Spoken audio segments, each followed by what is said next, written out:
सोचो कि आप जैसी सामान्य, हम जैसे सामान्य लोग इस पूजा से प्रसन्न नहीं हो सकते। आपकी प्रसन्नता पूजा से नहीं है। आपका पति आपको प्रेम करे, आप ये चाहते हैं, भगवान यही तो चाहते हैं कि मेरा भक्त मेरे से प्रेम करे बस। लेकिन आप तो पूजा में लगी रहती हो, फॉर्मेलिटी में लगी रहती हो। भगवान से सच्चा प्रेम करना सीखिए। क्या करना सीखिए? प्रेम। और जहां प्रेम है वहां माला हार पुष्पों की जरूरत नहीं। जहां प्रेम है वहां नारियल पैसे मिठाई की जरूरत नहीं है। प्रेम है तो मैं आपके घर आकर नमक रोटी खा सकता हूं। बेदुरानी के छिलके खाए भगवान ने, शबरी के बेर खाए भगवान ने। क्यों खाए? इन लोगों को पूजा करनी आती थी।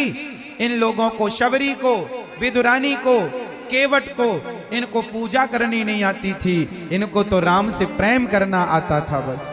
तो आप कब सीखेंगे वो प्रेम जिससे भगवान मिलते हैं? कड़ी के प्रेम। इसलिए भगवान से क्या करेंगे? प्रेम। अच्छा, प्रेम कितना करेंगे? जरा बताओ, भगवान से प्रेम कितना करेंगे? जितना अपने बेटे से प्रेम करते हैं आप लोग, जितना प्रेम आप अपनी पत्नी, पति, परिवार से करते हैं, इसका आधा भी प्रेम कोई भगवान से कर ले तो नैया पार हो जाएगी। लेकिन क्या विडंबना है कि व्यक्ति संसार के लोगों से तो प्रेम कर लेता है, भगवान से प्रेम करने में आनाकानी करता है। लोग भगवान को पैसा चढ़ा देते हैं क्योंकि पैसा चढ़ाना सरल है, पर प्रेम करना कठिन है। हाँ या ना? आपसे मैं कहूं कि भगवान को 100 रुपए चढ़ा दो तो आप चढ़ा देंगे, लेकिन मैं कहूं कि भगवान से उतना प्रेम करो जितना अपने बेटे से करते हो, तो थोड़ा ये कठिन काम हो जाएगा। हाँ या ना? आप लोग सरल काम करते हैं। अच्छा, एक बात बताओ, जिनके चरण माता लक्ष्मी जी दबा रही हो, उन्हें धन की जरूरत है? अरे धन की जरूरत हम इंसानों को होती है, भगवान को नहीं। भगवान को आपके प्रेम की जरूरत है। अब प्रेम किसे कहते हैं? यदि आप कहो तो मैं प्रेम की परिभाषा आपको बता दूं। चलो बताओ, भगवान को क्या पसंद है? जोर से और जोर से। प्रेम। अब बताओ, प्रेम कहते किसे हैं? प्रेम की परिभाषा क्या है? जरा बताओ, क्या है प्रेम?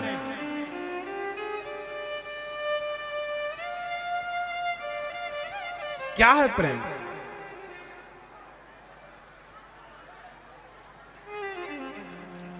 मैया, प्रेम क्या है? किसे कहते हैं प्रेम?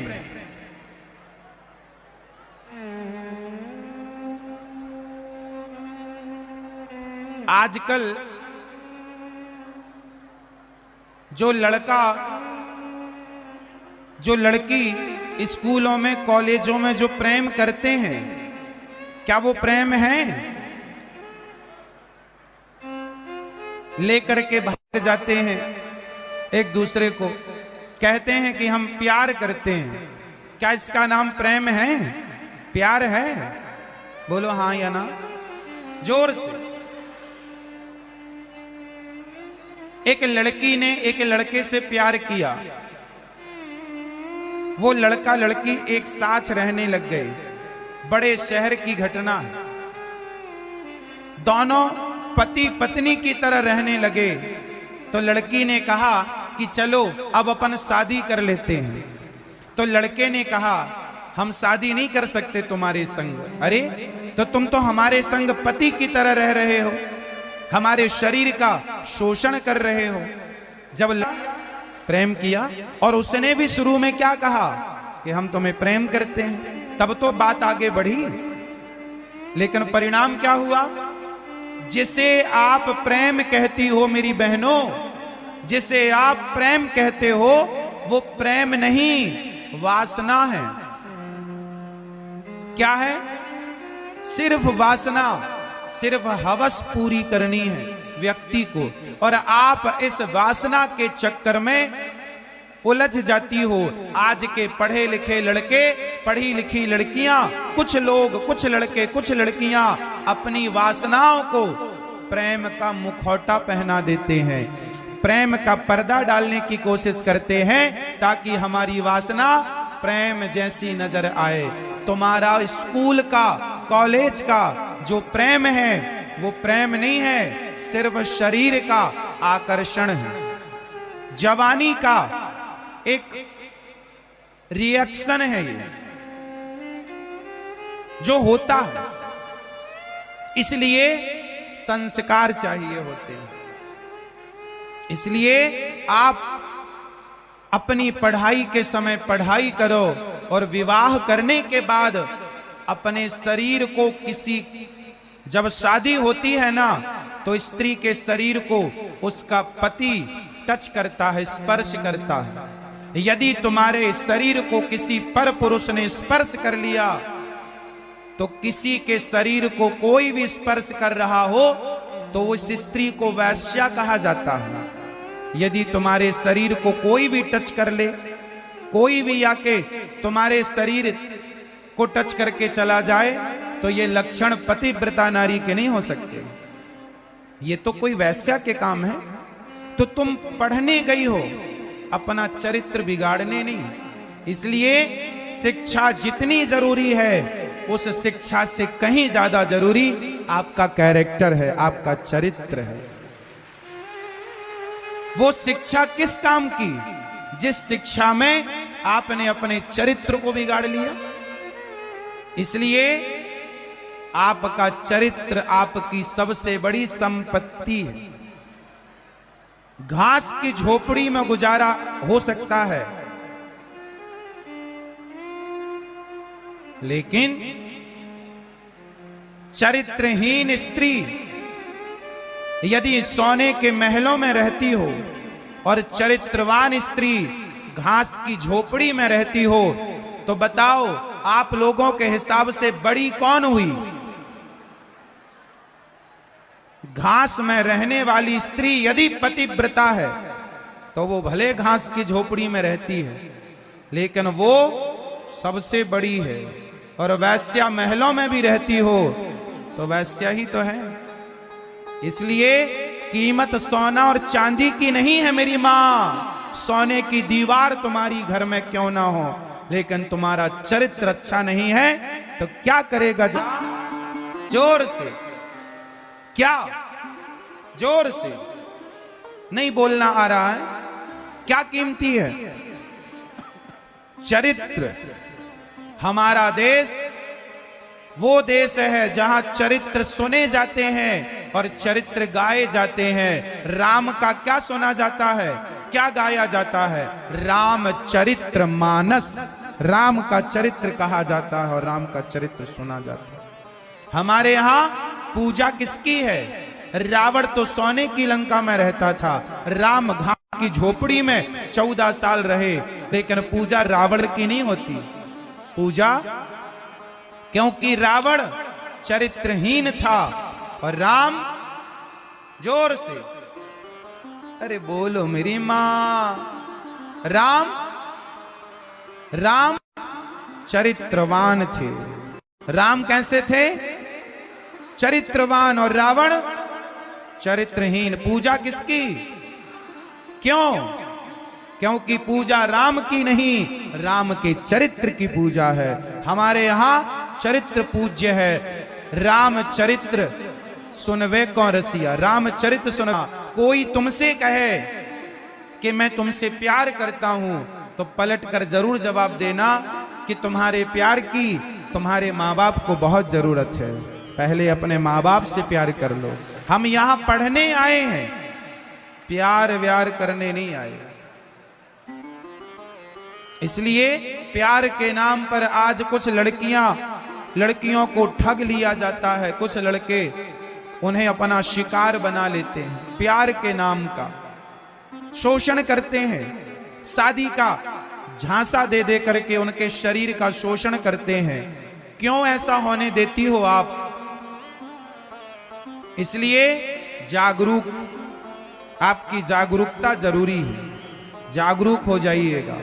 किसी भी व्यक्ति को इतना अधिकार ना दीजिए कि वो आपके शरीर को टच करने लग जाए।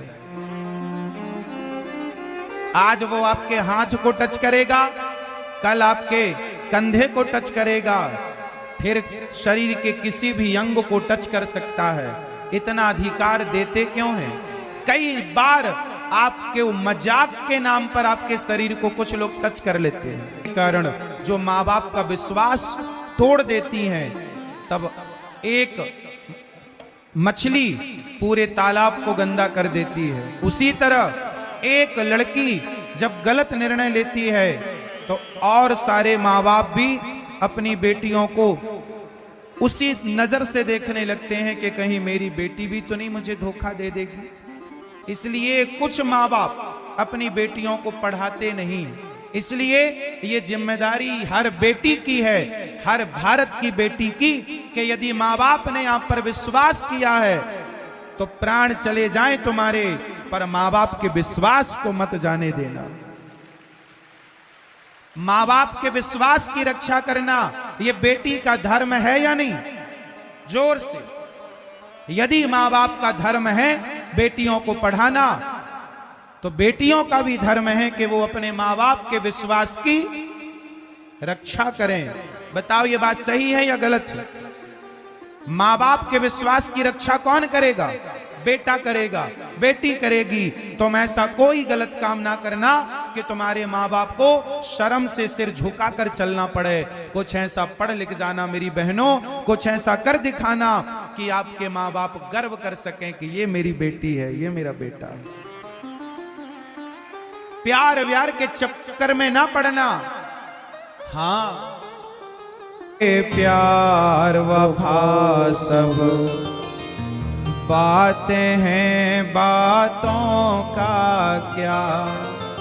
कोई आपसे कहे कि हम तुमसे प्यार करते हैं, तुम्हें कोई आई लव यू कहे तो उसका आई लव यू से वापस कर दिया करिए, ले तेरा आई लव यू रख। हम तेरे से नहीं, हम अपनी पढ़ाई से प्यार करते हैं, पढ़ेंगे लिखेंगे। तुम्हें लड़का पसंद आए तो अपने माँ बाप को बताओ, योग्य लड़का है तो लड़की का विवाह करा दो। माँ बाप से कह रहा हूं, यदि तुम्हारी बेटी को कोई अच्छा लड़का पसंद है तुम उसका देख लो, पूरा बायोडाटा चेक कर लो, बैकग्राउंड चेक कर लो, अच्छा है तो करा दो। यदि अच्छा नहीं है तो समझा दो अपनी बेटी को कि बेटी ये सही नहीं है। विवाह कहाँ होना चाहिए? हमारे यहाँ व्यवस्था बनी है, ब्राह्मणों का विवाह ब्राह्मणों में होना चाहिए, क्षत्रियों का विवाह क्षत्रियों में होना चाहिए, वैश्यों का विवाह वैश्यों में, और शूद्र का विवाह शूद्रों में। विवाह की ये व्यवस्था है, इस व्यवस्था को फॉलो करना पड़ेगा। अब आप कहें महाराज जी किसी से भी प्यार कर लें ना, किसी से प्यार करने के साइड इफेक्ट क्या है, नुकसान क्या है, जरा समझो।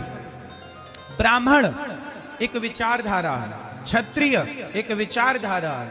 अब जैसे एक उदाहरण मैं आपको देता हूं, एक हिंदू लड़की है, एक मुसलमान लड़के से विवाह कर लिया। फॉर एग्जाम्पल, मैं उदाहरण के तौर पर यह बात आपको समझा रहा हूं, अभी इसका रिएक्शन क्या होगा जरा समझिएगा। एक हिंदू लड़की है, अच्छा हिंदुओं के घर में क्या होता है? ओ भैया, ओ हेलमेट वाले भैया, ओ सरकार, जाओ जल्दी या बैठ जाओ, जाओ या बैठो, खड़े ना रहो। सुनो, एक बात बताओ, हिंदुओं के घर में गाय को क्या माना जाता है? जोर से बताना। हिंदू लड़की गाय को क्या मानती है? कौन? गाय हमारी माता है। अब जो हिंदू लड़की मुसलमान लड़के से विवाह करती है तो तुमने तो कल तक गाय की आरती उतारी है, अब मुसलमान की बहू बन के चली गई तो कल को वो गाय तुम्हारे सामने लाकर खड़ा करेगा, तुम्हारे सामने काटेगा, और तुम्हारे सामने मांस निकाल के तुम्हें देगा कि लो पकाओ, और तुम्हें कहेगा खाओ। बताओ, जो गाय को माता मानती थी लड़की, क्या वो गाय का मांस खा सकती है? बोलो। इसलिए कहा जाता है कि गाय को माता मैं मानता हूं, तो गाय को माता तुम भी मानो। उस घर में भी गाय को माता माना जाता हो। जब तुम्हारा और हमारा ये विवाह संपन्न होगा तो हमारे तुम्हारे विचार मिल जाएंगे, और विचारों के मिलने से वैवाहिक जीवन सुखद गुजरेगा। अब आपके विचार मिल ही नहीं रहे हैं। तुम गाय को माता मानती हो, वो गाय को काटते हैं। अब बताओ, विचार मिले? तो अब वहां विवाह कैसे होगा? इसलिए विवाह वहां होना चाहिए जहां आपकी परंपराएं और सामने वाले की परंपराएं लगभग सेम हो, एक सी हो। थोड़ा 19-20 चलता है। इसलिए ब्राह्मणों की परंपराएं ब्राह्मण लोग समझते हैं, क्षत्रियों की परंपराएं क्षत्रिय लोग समझते हैं। तो क्षत्रिय लड़की क्षत्रिय घर में जाएगी तो वहां पर उसे कठिनाई नहीं जाएगी।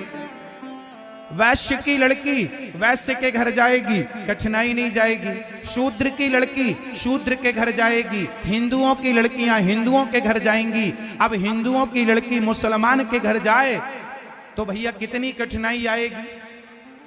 गाय का मांस तुम कैसे खाओगी? फिर इसलिए कहते हैं विवाह सब जगह नहीं हो सकता। जो लोग सब जगह मनमाने ढंग से विवाह कर लेते हैं, बाद में उनका परिणाम क्या होता है ये देख लो। कितने दिन आपको सुखपूर्वक आपको वो जबरदस्ती मुंह में गाय का मांस ठूसेंगे, खाओ।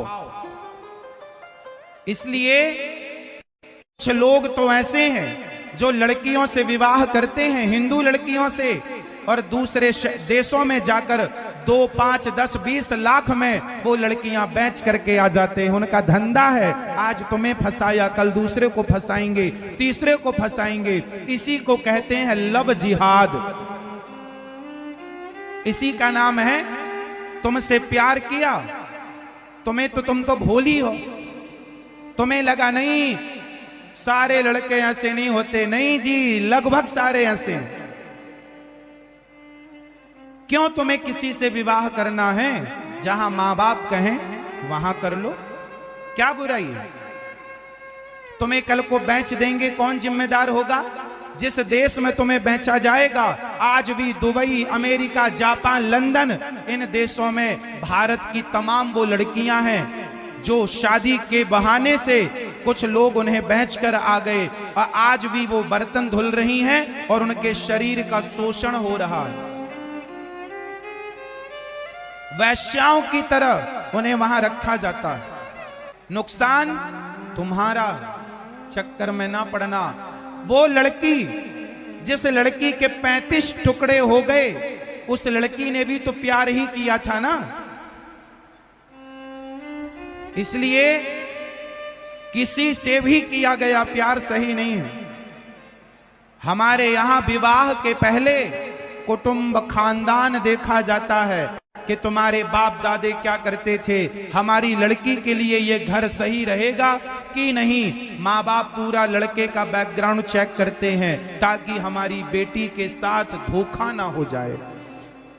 ये माँ बाप की चिंता होती है हर बेटी के लिए।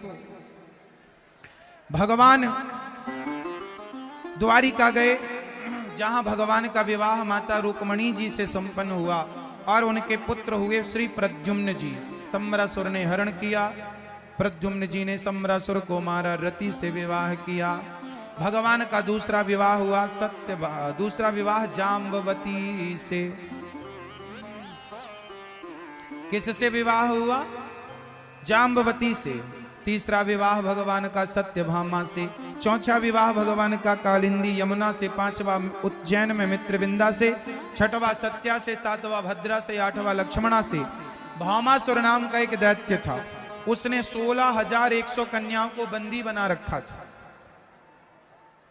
उन कन्याओं को भगवान ने भामासुर के बंधन से मुक्त कराया और कहा देवियों अपने अपने घर जाओ, भौमासुर को मारा युद्ध में। उन कन्याओं से कहा अपने घर जाओ। उन कन्याओं ने कहा प्रभु अब हमारा आपके सिवा कोई नहीं है, हम कहां जाएं आपको छोड़कर, हमें स्वीकार कर लो। जिन स्त्रियों को कोई स्वीकार नहीं कर रहा था क्योंकि वो पराये पुरुष के पास थी ना, राजा ने बंदी बनाया, अब समाज उन्हें कैसे स्वीकार करता। जिन स्त्रियों को समाज स्वीकार नहीं कर रहा था ऐसी स्त्रियों को भगवान ने स्वीकार किया पत्नी के रूप में। बताओ भगवान ने सही किया कि गलत किया? लोग कहते हैं भगवान ने इतने सारे विवाह क्यों किए? अरे भगवान ने अपनी मर्जी से नहीं किए।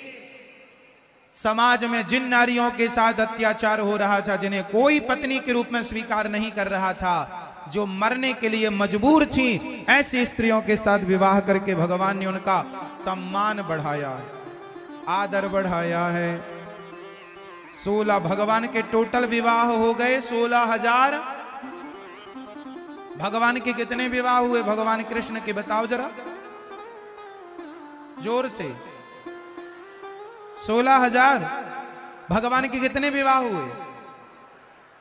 16,108। हर रानी के गर्भ से 10 बेटा और एक एक बेटी हुई है। इतना बड़ा परिवार, इतना बड़ा परिवार, इतना बड़ा परिवार होने पर भी भगवान प्रसन्न है, खुश। और आप लोगों का एक विवाह होने के बाद आप परेशान होने लग जाते हैं। मैया बैठो मेरी मां। अच्छा आप लोग भी भगवान से क्या सीखेंगे? भगवान हर परिस्थिति में प्रसन्न रहते हैं। आप लोग भी, हानि लाभ तो आएगा जाएगा, स्थितियां परिस्थितियां बनती और बिगड़ती रहेंगी, पर होठों की मुस्कान सदा के लिए होनी चाहिए। मुस्कुराते रहा करो, खुश रहना सीखो, हंसते हंसते कट जाए रस्ते जिंदगी।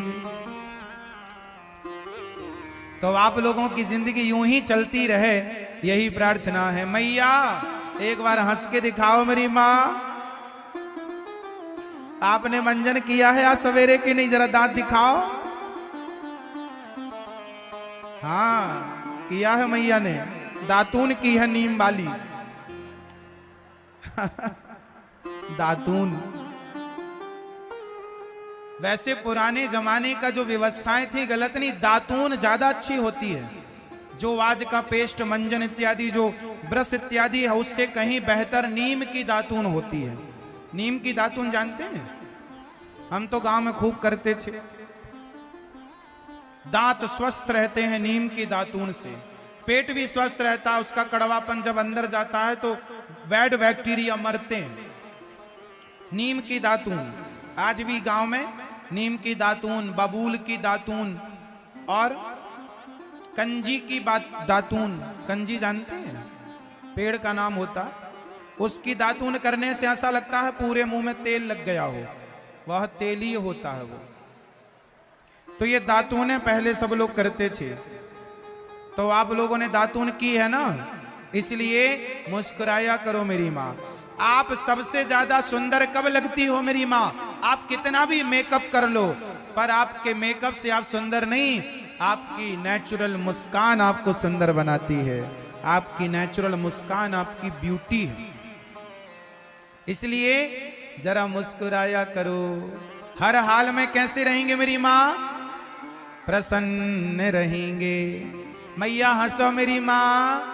आपके तो दांत ही नहीं है, फिर भी हंसो मेरी माँ। बूढ़ी बूढ़ी मैया जब हंसती हैं तो ऐसे लगता है जैसे बच्चे हंस रहे हो। बच्चों के भी दांत नहीं होते और बूढ़ों के भी। तो बच्चों की हंसी, बूढ़ों की हंसी कैसी लगती है? बच्चों की जैसी। तो आप सब हंसा करो। हर हाल में क्या रहेंगे? जोर से प्रसन्न रहेंगे। हानि लाभ तो सबके घर लगा है, सुख दुख तो सबके घर लगा है। हर परिस्थिति में प्रसन्न रहा। ने 16,108 विवाह किए। भगवान कृष्ण और मां रुक्मणी का संवाद है। भगवान मजाक भी करते हैं। अनिरुद्ध और उषा का विवाह हुआ, बाणासुर का उद्धार हुआ, बाणासुर पर कृपा की भगवान ने। और चित्रलेखा के द्वारा विवाह हुआ अनिरुद्ध का। राजा नृग गौदान करते थे। जीवन में कुछ दान पुण्य जरूर करना। देखो, हम रोज आपसे कहते थे ना कुछ दान जरूर करो। आप मिथिला की रोटी वृंदावन तक पहुंचे और वहां हमारी वृद्ध माताएं खाएं और वहां के संत जन खाएं, ये तो धन को धर्म से जोड़ना हुआ। तो आप लोग जो हमारे बिहार के यहाँ के भक्त हैं, आप जरूर थोड़ा थोड़ा सहयोग करना, ताकि हमारी वृद्ध माताएं जो वृंदावन में रहती हैं वो आपकी रोटी खाएं। थोड़ा ही सही अपना योगदान जरूर दीजिएगा। यदि देने लायक हैं तो, नहीं है तो मैं भगवान से प्रार्थना करूंगा कि आपको भगवान इस लायक बनाए कि आप दे सकें। जीवन में जैसे नदियां हमें देती हैं। अच्छा ये बताओ, जब राम जी सेतु का निर्माण कर रहे थे तो वहां पर एक गिलहरी थी। कौन कौन जानता है उस गिलहरी के बारे में? बताओ, जो गिलहरी के बारे में जानते हैं वो हाथ उठाएं। राम सेतु को बनाने में उस गिलहरी का भी एक छोटा सा योगदान था। इस बात को कितने लोग जानते हैं? नहीं जानते? पहले जान लो। एक छोटी सी गिलहरी थी। गिलहरी जानते हैं? आपके गांव में बहुत सारी गिलहरी भी हैं। गिलहरी, तो गिलहरी जो थी वो राम जी के लिए समुद्र में जाती, अपने शरीर को गीला करती और अपने शरीर में बालू भरती, ऐसे सेतु में झड़ा देती। राम जी कहते, गिलहरी क्या कर रही हो? गिलहरी बोली, प्रभु मैं बड़े बड़े पत्थर तो आपकी सेवा में नहीं ला सकती क्योंकि मेरा शरीर छोटा है, लेकिन मैं चाहती हूं कि पूरे सेतु में बालू डाल दूं, रेत डाल दूं, ताकि आपके पांव में ये कांटे कंकड़ ना चुभें। मैं जिस लायक हूं आपकी सेवा में लगी हूं। फर्क नहीं पड़ता कि आप कितने बड़े हैं और कितने छोटे हैं, आपका भाव कितना बड़ा है। गिलहरी छोटी सी थी पर वो राम की सेवा से अपने आप को जोड़ दिया, तो आज तक उसकी बात कही जाती है। गिलहरी को उठाकर भगवान ने उस पर हाथ फेरे तो आपने देखा होगा गिलहरी के शरीर में उंगली है ना, ऐसे बैठ जाएगी, दोनों हाथ से खाती है। उस गिलहरी पर राम ने प्यार लुटाया और वो गिलहरी आज तक अमर हो गई। बस दान देने वाला अमर हो जाता है। आप कितने बड़े हैं कितने छोटे हैं फर्क नहीं पड़ता, आपका भाव यदि देने का है। तो जैसे गिलहरी ने राम की सेवा से अपने आप को जोड़ लिया तो अमर हो गई, ऐसे आप लोग वृंदावन में चल रही सेवाओं से अपने आप को जोड़िएगा। जिसके पास कृष्ण जैसा धन हो, जिनके लिए कृष्ण अपनी सिंहासन छोड़कर जिनके चरणों को अपने नेत्रों के जल से धोते हो, वो सुदामा गरीब कैसे हो सकते हैं? आप बताइए, गरीब कौन है? गरीब कौन है? जो भगवान को भूल गए हैं वो गरीब हैं, और जिनके दिल में भगवान है वो सबसे अमीर हैं, क्योंकि उनके पास कृष्ण जैसा धन। मीराबाई ने कहा, पायो जी मैंने राम रतन धन पायो। मेरा धन क्या है? राम नाम, कृष्ण नाम मेरा धन। तो आप मिथिला के वासियों, मिथिला के भक्तों, आप गरीब हो के अमीर हो, जिसके हृदय में सीताराम बैठे हो, जिसके हृदय में सीताराम के लिए जगह हो, बस वो गरीब कभी नहीं हो सकता मेरी माँ। गरीब वो है जो सीताराम को भूल गए हैं, जो श्याम सुंदर को जो भूल गए हैं भगवान को, वो गरीब हैं। सुदामा, ये सही था कि सुदामा के पास खाने को रोटियां नहीं थी। यदि रोटी के अभाव को कोई गरीबी कहे तो ये परिभाषा भी सही हो सकती है, पर आध्यात्म कहता है कि नहीं, सुदामा सबसे अमीर थे। पर सुदामा की आर्थिक स्थिति अच्छी नहीं थी। 4 दिन घर में चूल्हा नहीं जलता था। सुदामा जी की पत्नी का नाम कौन बताएगा? मैया बताएंगी, पीली मैया। सो लो मेरी माँ, सो जाओ। मैया को जरा लोरी सुना दो। मैया सो गई मेरी माँ, आज मौसम ठंडा ठंडा है कि नहीं है? चलो बताओ, सुदामा जी की पत्नी का नाम क्या है मेरी माँ? हाँ, ये सोती हुई मैया बताएंगी, अब तो जाग गई। बताओ, नहीं पता? पति का नाम पता है कि उनका भी नहीं पता? चलो, सुदामा जी की पत्नी का नाम है माता सुशीला। जिसके पास सुंदर सा शील हो, सुंदर आचार, सुंदर विचार, सुंदर व्यवहार हो, उसे सुशीला कहते हैं। सुशीला मां सुदामा जी की पत्नी फटी पुरानी साड़ी पहनकर अपना गुजारा करती और भगवान का चिंतन करती रहती। सुदामा की गरीबी को देखकर, सुदामा की स्थिति को देखकर सुदामा के घर एक दिन भगवान आए और सुशीला से भिक्षा मांगी। भिक्षाम देहि।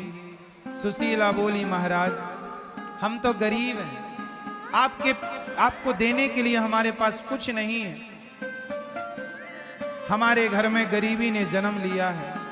भगवान ने कहा कि आपके पति के मित्र द्वारिकाधीश हैं, आप उन्हें द्वारिका क्यों नहीं भेजती हैं? सुदामा जी चले। सुशीला ने कहा कि आप द्वारिका जाओ और श्याम सुंदर को का दर्शन करके आओ। सुदामा जी बोले, खाली हाथ कैसे जाएं? खाली हाथ कैसे जाएं? सुदामा जी को 4 घर से, सुदामा जी की पत्नी 4 घर से 4 मुट्ठी क्या लेकर आई? चिवड़ा। चिवड़ा, चिवड़ा को जिसे पोहा कहते हैं, भागवत जी में लिखा है कि चिवड़ा लेकर के आई। चिवड़ा जानते हैं ना? आपके यहां दही चिवड़ा खाने की परंपरा है? दही चिवड़ा खाते हैं? हाँ, कितने लोग खाते हैं दही चिवड़ा? सब खा दे। वाह, बिहार में हाँ दही चिवड़ा खाने की परंपरा, उसमें शक्कर का बूरा मिलाकर मस्त खाते हैं, बड़ा अच्छा लगता है। मैया दही चिवड़ा खाने चली गई मेरी माँ। वही चिवड़ा ला करके सुदामा जी की पत्नी ने दिया था, पर कई जगह चिवड़ा समझते नहीं है लोग, इसलिए चावल कह दिया जाता है, जबकि भागवत जी में चिवड़ा लिखा है। 4 मुट्ठी क्या लेकर आई सुशीला मां? चिवड़ा। चिवड़ा, 4 मुट्ठी चावल चिवड़ा लेकर के आई, पोटरी बनाई और पोटरी बांध करके सुदामा को दिया। चले श्याम सुंदर से मिलने सुदामा, गाते हुए मन में हरे कृष्ण रामा। चले श्याम सुंदर से 4 मुट्ठी चावल लेकर सुदामा जी चल पड़े। चल तो पड़े, पर सुदामा को पता नहीं कि जाना कहां था। चलना हमारा काम है, मंजिल तक खुद पहुंचा देना गोविंद का काम है, वो खुद पहुंचाएंगे, आप चल पड़ो। पता नहीं। इसलिए भगवान जब परीक्षा लें तो भगवान की परीक्षा में आपको खरा उतरना है। खरा उतरना। भाई आप लोग जो कृपा की भगवान कुरुक्षेत्र गए हैं, जहां भगवान की भेंट गोपियों से हुई है, और वहां भगवान अपने गोपियों से जब मिले हैं तो भगवान गोपियों से मिलकर भगवान रोने लगे, गोपियां रोने लगी। वो मिलन बड़ा अद्भुत था। 100 वर्षों के बाद यह मिलन हुआ। भगवान श्री कृष्ण की पत्नियों ने कहा यशोदा मैया से, माँ हमें कृष्ण की बाल लीलाएं सुनाइए। माँ यशोदा बोली, मैं नहीं कह सकती। माता रोहिणी माँ ने भगवान श्री कृष्ण की जो बाल लीलाएं कही, भगवान की जो कथा कही कि किस प्रकार कृष्ण के जाने पर गोपियां कृष्ण के लिए रोती रह गईं, तड़पती रह गईं। जब उस विरह का वर्णन किया तो भगवान श्री कृष्ण ने भी जब इस विरह को सुना तो भगवान का शरीर पिघल गया, शरीर के अंग पिघलने लगे। जैसे अधिक ताप से लोहा सोना पिघल जाता है, अधिक प्रेम के कारण भगवान का अंग, शरीर के अंग पिघलने लगे। भगवान का वही पिघला हुआ शरीर आज जगन्नाथ भगवान के नाम से जाना जाता है। वो प्रेम के प्रतिमूर्ति बनकर खड़े हैं। बोलिए जगन्नाथ भगवान जय। जगन्नाथ भगवान। प्रिय भक्तों, इसके बाद कुरुक्षेत्र में जाने के बाद जब भगवान लौट कर आए तो माता देवकी ने कन्हैया से कहा कि आप भगवान हैं, आप हमारे पुत्र लौटाइए जो कंस ने मार दिए थे। अच्छा एक बात बताओ, भगवान श्री कृष्ण की मां कौन है? जोर से बताओ। माता देवकी। और यशोदा मैया कौन है? जोर से।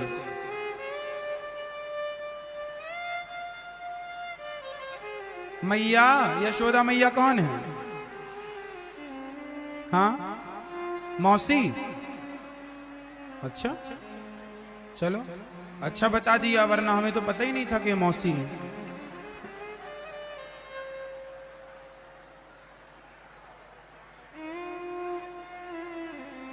भगवान श्री कृष्ण की दो मां हैं, एक मां है देवकी और एक मां है यशोदा।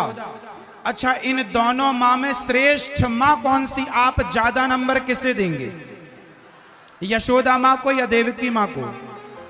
हाँ, ज्यादा नंबर आप किसे देंगे? यदि आपसे नंबर लिए जाएं कि किसी एक को ज्यादा देना, किसको देंगी मैया? हाँ, जोर से। ने जन्म दिया। इतिहास उठाकर देखना, देवकी मां को ज्यादा नंबर नहीं दिए। क्यों? कारण बताता हूं। यशोदा मां ने कृष्ण के अतिरिक्त किसी को चाहा ही नहीं, जबकि देवकी मां ने भगवान कृष्ण से कहा कि तुम भगवान हो तो जो मेरे बच्चे मर गए हैं, कंस ने मार दिया था, वो लौटाओ। कृष्ण को पाकर भी क्या कोई और कोई कामना कर सकता है? लेकिन मां देवकी ने की। इसलिए देवकी से श्रेष्ठ मां यशोदा को कहा जाता है, क्योंकि उन्होंने कृष्ण के अतिरिक्त चाह नहीं रखी किसी चीज की। भगवान के सिवा किसी को ना चाहो, यही समझदारी है। भगवान के सिवा किसी को ना चाहो। तो फिर आप कहेंगे महाराज जी हम अपनी पत्नी को चाहें कि नहीं, प्यार करें कि नहीं? अच्छा, पत्नी और पति,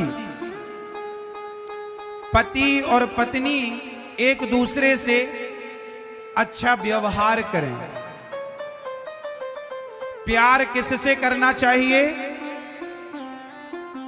अच्छा ये बताओ, आपके आंख कितनी है, कान कितने हैं, पांव कितने हैं, किडनियां कितनी हैं, दिल कितने हैं? दिल कितने हैं? दिल कितने? एक। और किडनियां? हाथ दो क्यों, पांव दो क्यों? अच्छा, भगवान सब चीजें दो दो दिए हैं तो दिल भी तो दो दे सकते थे, दिल एक दिया। क्यों? भगवान ने आंखें दो इसलिए दी कि एक आंख से तुम अपने परिवार को देखो, अपनी जिम्मेदारियां देखो, पर दूसरी आंख भगवान के चरणों में लगाए रखना, भगवान को देखते रहो। इसलिए भगवान ने दो आंखें दी।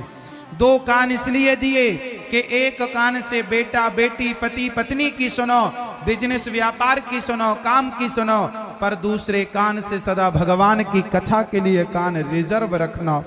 दो कान इसलिए भगवान ने दो पांव दिए। दो पांव इसलिए कि एक पांव से चलकर आप संसार की तरफ चलें, एक पांव से व्यापार के लिए चलें, बिजनेस के लिए चलें, खेती किसानी के लिए, पति पत्नी के लिए चलें, पर दूसरा पांव सदा भगवान के दर्शन के लिए, कथाओं में, यज्ञों में, तीर्थों के लिए पांव तैयार रहें। हाथ दो इसलिए कि एक हाथ से पत्नी पति, बेटा बेटी, बिजनेस व्यापार परिवार को पकड़ो, पर दूसरे हाथ से सदा परोपकार करते रहो, सेवा करते रहो। सेवा के लिए एक हाथ, पर दिल एक है। अब बताओ दिल किसे देना चाहिए? पत्नी को, पति को, बच्चों को या भगवान को? दिल किसे देना? मैया, ओ मेरी प्यारी मां, बताओ दिल किसे देना है? दिल भगवान को दीजिए। फिर पत्नी को क्या देंगे? अच्छा, भगवान को कहां रखना चाहिए, दिल में या दिमाग में? जोर से। भगवान को कहां रखो? दिल में। और परिवार को कहां रखो? पत्नी को, पति को, बेटा को, बेटी को, बिजनेस को, व्यापार को दिमाग में रखो। क्यों? क्योंकि जो दिल में होता है वो कभी निकलता नहीं है, जो दिमाग में होता है वो निकल जाता है। कन्हैया को दिल में रखोगे तो कभी नहीं निकलेंगे। परिवार को दिमाग में रखना ताकि मरने के पहले सब निकल जाए, एक कृष्ण के सिवा कोई न रह जाए। ये बैलेंस है, ये सिस्टम है।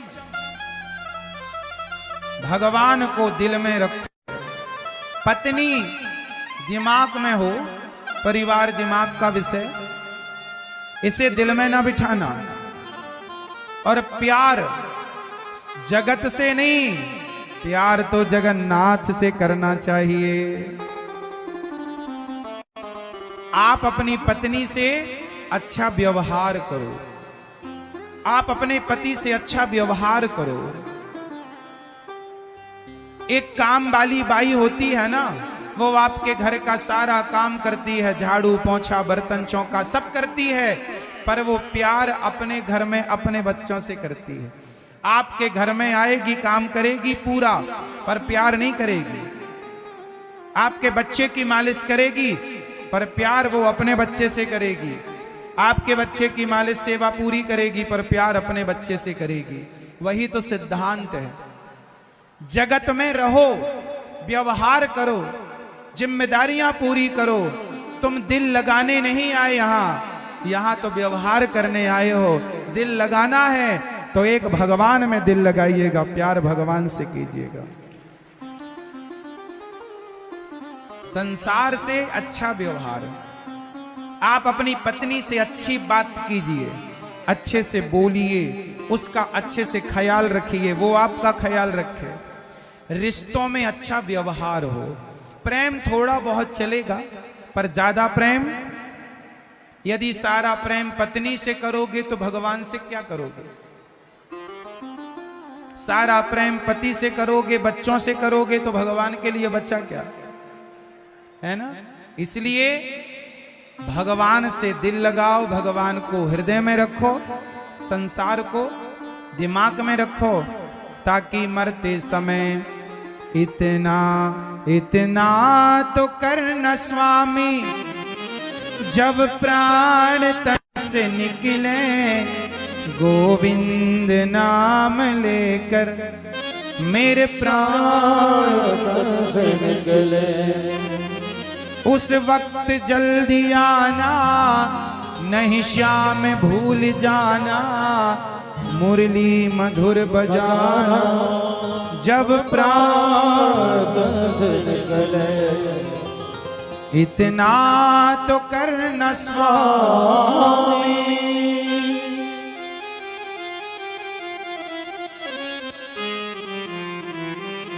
तो आप लोग किससे प्रेम करेंगे? हाँ, हे नाथ, मैं आपको कभी भूलू नहीं। और पत्नी से अच्छा व्यवहार करना, पति से अच्छा व्यवहार करना, अच्छे से रहना, प्यार से रहना, मिलजुल के रहना। थोड़ा बहुत प्रेम संसार से हो तो कोई बुरा नहीं है, पर अधिक मात्रा में प्रेम तो भगवान से हो। संसार में दिल लगा भी लोगे तो लाभ कुछ नहीं, दिन छोड़ देती है। एक भगवान है जो कभी नहीं छोड़ते। तो जो छोड़ दें उनसे प्यार क्या करना, जो नहीं छोड़ेंगे उनसे प्यार करो। पत्नी हो या पति हो, कुछ दिन का ही साथ होता है, सबको अलग अलग होना पड़ता है। एक दिन पहले पत्नी जाएगी या पहले पति जाएगा ये तो भगवान जानते हैं, पर जाएगा जरूर। इसलिए ये संसार के लोग बाद में मिलते हैं और पहले ही निकल लेते हैं, है ना। पत्नी आपको 20 साल बाद मिली, 25 साल बाद मिली, 30 साल बाद मिली, पर भगवान तो शादी के पहले भी आपके पास थे। जब आपके प्राण निकलेंगे तो पत्नी यहीं रह जाएगी, पति यहीं रह जाएंगे, ये आपके साथ हैं। इसलिए तब आपको तय करना है कि अपना कौन है। हमारे अपने भगवान हैं, जगत के लोग व्यवहार के लिए मिले हैं, है ना मेरी माँ। हाँ, पत्नी और पति और बेटा और बेटी सब परदेसी हैं, इसलिए तो कहा परदेसियों से ना अखियां मिलाना। परदेसियों को है एक दिन जाना, परदेसियों से ना किया। पत्नी परदेसी है, पति परदेसी है, क्योंकि एक दिन आपको टाटा कह के चली जाएगी, चला जाएगा। अपने कौन? मेरे तो गिरधर गोपाल। अग्नि को गुरु बनाकर क्या सीखा? अग्नि में कुछ भी डालो स्वाहा। अग्नि में कुछ भी डाल दो, अग्नि में कुछ भी डालो, जलाकर खाक कर देती है। उसी तरह कोई आपका सम्मान करे, कोई आपका अपमान करे, ना सम्मान को मन में रखना ना अपमान को, क्योंकि दोनों ही बंधन का कारण है। सम्मान पाने से व्यक्ति को अभिमान आता है और अपमान पाने से व्यक्ति को क्रोध आता है। यदि आपका सम्मान किया जाए तो आपको अभिमान आएगा कि मेरा सम्मान, और यदि अपमान किया जाए तो आपको क्रोध आएगा, मुझे अपमानित किया। तो सम्मान से अभिमान और अपमान से क्रोध। अब बताओ, क्रोध सही है या अभिमान सही है? जोर से। दोनों सही नहीं है। इसलिए ना तो समझदार लोग ना सम्मान में उलझते ना अपमान में उलझते। आप हमारा सम्मान करो या आप हमारा अपमान करो, हमें कोई फर्क नहीं पड़ता। सम्मान अपमान से ऊपर उठना चाहिए यदि भगवान को पाना है, यथार्थ को जानना है तो, वरना उलझे रह जाओगे कि मेरा अपमान कर दिया। इससे बचो, ये सब बुराइयां हैं। अग्नि सब जलाकर स्वाहा, सबको जलाकर भस्म। चंद्रमा को गुरु बनाया। चंद्रमा की कलाएं घटती बढ़ती हैं, चंद्रमा नहीं। उसी तरह आत्मा कभी घटती बढ़ती नहीं है, शरीर घटता बढ़ता है। सूर्य को गुरु बनाया। जैसे सूर्य का प्रकाश सब पर पड़ता है, सूर्य भगवान ये नहीं कहते कि हम ब्राह्मण को प्रकाश देंगे क्षत्रिय को नहीं, या क्षत्रिय को देंगे वैश्य को नहीं, या वैश्य को देंगे शूद्र को नहीं। जब भगवान सूर्य का प्रकाश सबके लिए है, नदी का पानी सबके लिए है, तो आप भी सबसे प्रेम की भावना रखिए, किसी का अपमान ना हो। हमने एक दिन कहा था